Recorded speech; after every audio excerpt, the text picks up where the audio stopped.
ప్రతి క్షణం సమాజం కోసం మీ మిత్ర న్యూస్. దేశంలో వలసల జిల్లాగా పేరొందిన పాలమూరులో ఇటు వలసలు అటు విద్యాబోధన లేక విద్యారంగం వెనుకబడి ఉన్న నాటి తరుణంలో పాలమూరు జిల్లాలో మొట్టమొదటిసారిగా కాలేజీని ఏర్పాటు చేసి ఎంతోమంది విద్యార్థులకు ఈరోజు మార్గదర్శకంగా విద్యను అందించి ఉన్నత స్థానంలో నిలిపేలా చేసిన జేపీఎన్సీ కళాశాల చైర్మన్ ఎస్ రవికుమార్ గారు మన ముందర ఉన్నారు. అసలు ఆ సమయంలో వలసలో ఉండి ఆర్థికంగా బ్యాక్వర్డ్ పూర్తిగా ఇబ్బంది పడుతున్న నాటి తరుణంలో కాలేజ్ పెట్టాలన్న ఆలోచన ఏ విధంగా వచ్చింది, మీకు ఇంప్రెషన్ ఎవరు అనే విషయం తెలుసుకునే ప్రయత్నం చేద్దాము. సార్ నమస్తే. సార్ యాక్చువల్గా వలస అంటే పాలమూరు, కరువు అంటే పాలమూరు అనే దిశగా దేశంలోనే గుర్తింపు పొందిన ప్రాంతం, వెనుకబడిన ప్రాంతం ఇది. ఈ ప్రాంతంలో జీవనోపాధి కష్టంగా ఉన్న పరిస్థితుల్లో మీరు కాలేజీ ఏర్పాటు చేయాలి, విద్యార్థులకు విద్యను మీరు అందించాలనే మీకు ఇన్స్పిరేషన్ ఏ విధంగా వచ్చింది, మీ ఆలోచన ఏ విధంగా వచ్చిందని మా ప్రేక్షకులు తెలియజేయండి. మొట్టమొదట 1993లో నేను శాషాబ్గుట్టలో కాంపుటెక్ ఐటీఐ అని ఒక టెక్నికల్ ఇన్స్టిట్యూషన్ ఐటీఐని స్థాపించడం జరిగింది. దాని ద్వారా కొంచెం ఈ సాంకేతిక విద్య పట్ల అవగాహన ఏర్పడడం, ముఖ్యంగా ఇంజనీరింగ్ స్థాపించడానికి మాత్రం నన్ను ఆశీర్వదించి నన్ను అభినందించి నాకు అనుమతులు ఇప్పించింది మా గురువు గారు, కేంద్ర మాజీ మంత్రివర్యులు శ్రీ ఎస్ జైపాల్ రెడ్డి గారు. మేము చిన్న పార్టీలో ప్రయాణించినాం. నా జీవితంలో ఎక్కువ భాగం జనతా పార్టీలో ఉన్న 1997లో ఒక దేశంలో ఏర్పడిన అనిశ్చిత రాజకీయ పరిస్థితుల్లో దేవగౌడ గారు ప్రధానమంత్రి కావడం, దేవగౌడ గారు జనతాదళకు సంబంధించిన వ్యక్తి, అదేవిధంగా ఎస్ఆర్ బొమ్మాయి లాస్ట్ టైం వాళ్ళ అబ్బాయి కూడా కర్ణాటక సీఎం చేశారు, ఎస్ఆర్ బొమ్మాయి గారు ఎంహెచ్ఆర్డి మినిస్టర్గా ఉండడం. ఆ సమయంలో ఎందుకో మన ప్రభుత్వం ఉంది కదా అని నేను జైపాల్ రెడ్డి గారికి ఫోన్ చేసి, సార్ మనకి ఇప్పుడు ఐటీఐ ఉంది, దాన్ని నేను పాలిటెక్నిక్గా అప్గ్రేడ్ చేయాలనుకున్నా, పాలిటెక్నిక్ కళాశాలను అప్లై చేస్తున్నా అంటే, అతను కాదు, పాలిటెక్నిక్ అనేది 3 years కోర్సు, దాని బదులు ఇంజనీరింగ్ అప్లై చేయి, తప్పకుండా మనకు వస్తుందని చెప్పడం జరిగింది. ఆయన సూచన మేరకు, ఆయన ఆశీర్వాదంతో, ఆయన అనుమతి లేకుండానే మేము జనతాదళ్లో ఉన్నాను కాబట్టి జయప్రకాష్ నారాయణ గారు లోక్ నాయక్ భారతరత్న, అంతా భారతీయ జనతా పార్టీ కానీ జనతా పార్టీ కానీ అందరూ ఫౌండర్ అతను కాబట్టి భారతదేశం మొత్తంలోనే ఆయన పేరు మీద కాలేజ్ లేదనే ఉద్దేశంతో అప్లికేషన్ ఫిలప్ చేసుకొని పోవడమే Jayaprakash Narayan college of engineering అని తీసుకొని పోవడం జరిగింది. అది అనుకోకుండా జరిగింది. 1/1/1997 రోజు ఈ నోటిఫికేషన్ చూసిన తర్వాత సార్కు ఫోన్ చేసి రమ్మన్నారు. అప్లికేషన్ సబ్మిషన్ మాత్రం 16/1/1997 అంటే జైపాల్ రెడ్డి గారి జన్మదినం. ఆయనకు దండం పెట్టి, ఆయన కాగితాలు ఆయన చేతిలో పెట్టి ఆయనకు మొక్కి తీసుకుపోయి, సార్ నీవు ఇప్పిస్తే కాలేజీ పెడతా, లేకుంటే లేదు, నాకు అంత శక్తి లేదన్న. ఆయన చాలా ఎంకరేజ్ చేసి మోటివేట్ చేసి ఈ కళాశాలను మన జిల్లాకు రావడానికి హెల్ప్ చేసిండ్రు. ఆ పేరు పెట్టే దాంట్లో కూడా వారి సలహా సూచనలు ఉన్నాయి. కళాశాల ఏర్పాటు చేయడమే కాకుండా అత్యున్నతమైన యూజీసీ సాధించడంలో మీరు ఎదుర్కొన్న సమస్యలు ఏంది, ఆ సందర్భాల్లో జరిగిన ఘట్టాలు ఏమో చెప్పండి.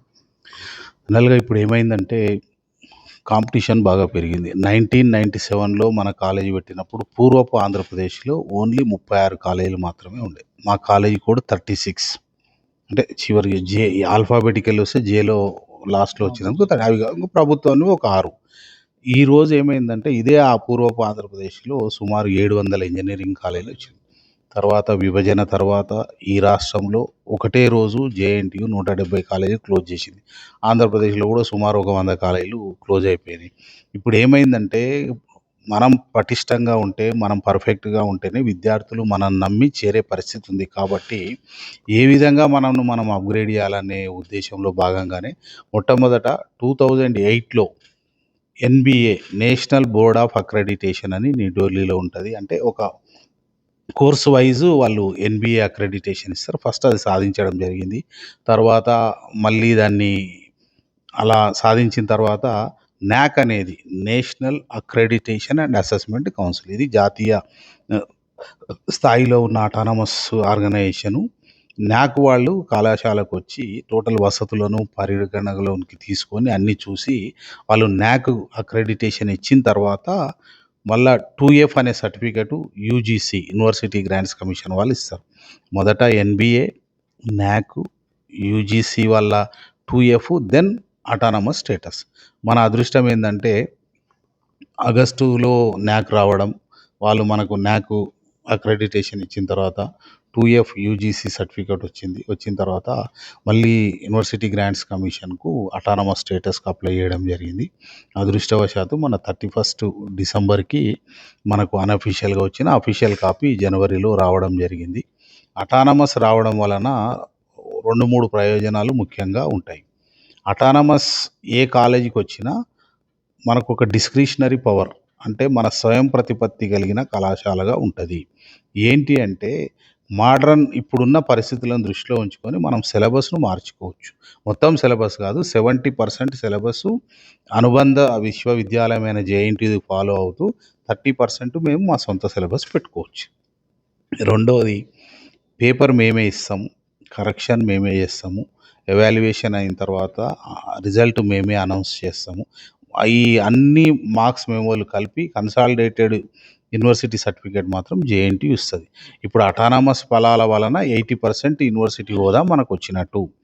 పిల్లలకి సిలబస్ డిజైన్ చేసుకోవచ్చు, కరిక్యులంలో చేంజెస్ చేసుకోవచ్చు, question paper, evaluation, result announce. Next ఏంది, ఒక సర్టిఫికేట్ ఒకటి యూనివర్సిటీ ఇస్తుంది. కాబట్టి స్వయం ప్రతిపత్తి వలన మంచి ఫలితాలు వస్తాయి. అంటే భవిష్యత్తులో ఈ అటానమస్ ఫలితాలు ఏ విధంగా విద్యార్థులకు అందబోతున్నాయి?